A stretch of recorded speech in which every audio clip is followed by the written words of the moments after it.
क्या हम भगवान के बनाए हुए कंप्यूटर गेम यानी प्रोग्राम में रह रहे हैं? क्या हम भी आधुनिक मशीनों की तरह ही हैं जो निर्देशों पर काम करती हैं? जब से विज्ञान ने तरक्की की है तभी से विभिन्न वैज्ञानिकों के कई मत और थ्योरी आती रही हैं। वैज्ञानिकों ने कई राज खोले हैं और कई राज आज भी ऐसे हैं जो हमारे आज के विज्ञान से बहुत पीछे हैं।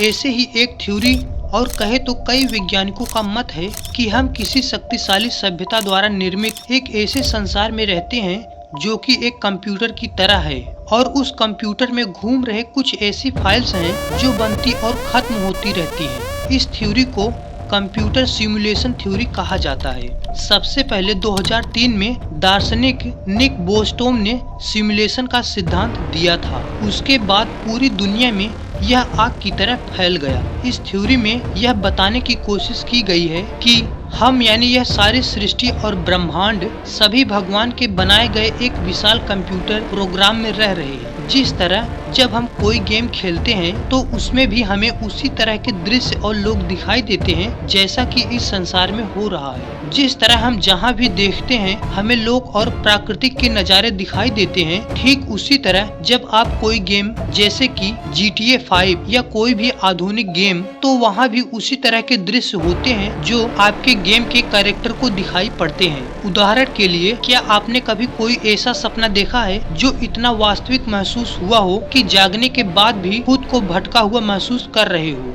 निक बोस्टोम के प्रस्ताव के अनुसार मानव जाति एक अधिक उन्नत सभ्यता के द्वारा बनाए गए कंप्यूटर सिमुलेशन का हिस्सा हो सकते हैं। इसके अलावा स्टीफन हॉकिंग्स भी सिमुलेशन थ्योरी को सच मानते थे।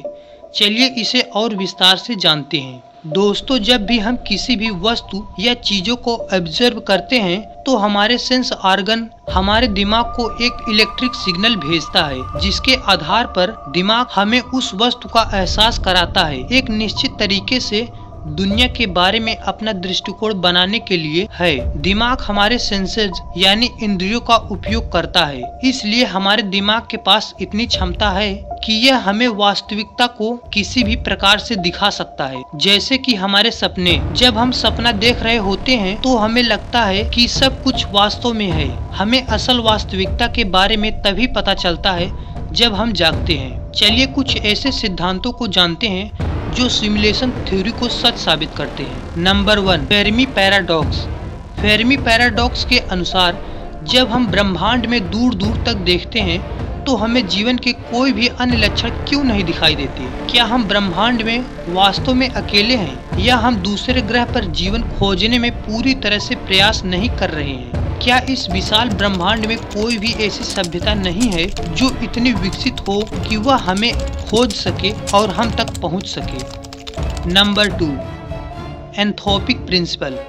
दोस्तों, क्या आपने कभी सोचा है कि पृथ्वी जीवन के लिए इतना उत्तम स्थान क्यों है? एंथ्रोपिक प्रिंसिपल कहता है कि पृथ्वी पर सब कुछ इतना सटीक क्यों है, चाहे सूर्य से इसकी दूरी की बात करें या यहाँ के वातावरण की या फिर ग्रेविटी की। क्या इसे ऐसा बनाया गया है? सुपर नेचुरल वस्तुएं या हमारे सपने दूसरा उदाहरण है। सुपर नेचुरल वस्तुएं जैसे कि भूत प्रेत या आत्माएं जो कि सिमुलेशन के प्रोग्राम में किसी खराबी या एरर के कारण दिख सकता है। सिमुलेशन थ्योरी के अनुसार भगवान एक प्रोग्रामर हो सकता है जिसने इस ब्रह्मांड का निर्माण किया है, लेकिन सिमुलेशन थ्योरी साथ ही यह भी कहता है कि भगवान ऐसा क्यों करेगा। हो सकता है भगवान या फिर प्रोग्रामर यह देखना चाहता हो कि कोई सभ्यता कैसे विकसित होती है। सिमुलेशन थ्योरी के अनुसार जिस भी व्यक्ति को सिमुलेशन में जीवन के अस्तित्व का पता चल जाता है, भगवान यानी प्रोग्रामर उसे प्रोग्राम से डिलीट कर देता है।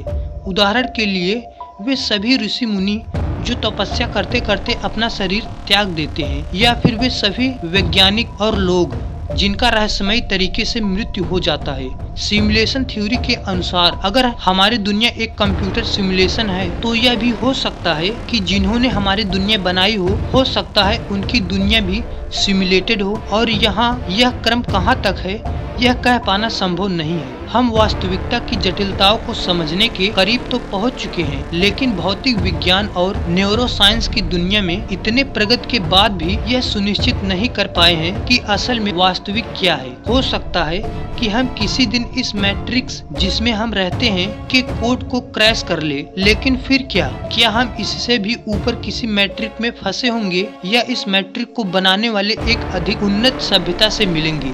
हमें कमेंट करके जरूर बताएं। आधुनिक युग में ऐसे बहुत से साइंटिफिक थ्योरी तो है जो यह साबित करते हैं कि यह ब्रह्मांड एक कंप्यूटर सिमुलेशन है, लेकिन अब तक कोई गणितीय समीकरण नहीं है जो इसे गणितीय रूप में साबित कर सके। जिस प्रकार यह कहना कठिन है कि यह ब्रह्मांड एक कंप्यूटर सिमुलेशन नहीं है, ठीक उसी प्रकार यह भी कहना कठिन है कि यह ब्रह्मांड एक कंप्यूटर सिमुलेशन है। तो दोस्तों, अगर किसी दिन किसी वैज्ञानिक ने सिमुलेशन थ्योरी को गणितीय समीकरण द्वारा साबित कर पाया, तो उम्मीद है कि हमारा जीवन का यह खेल वह खेल होगा जिसे हम जीत सकते हैं।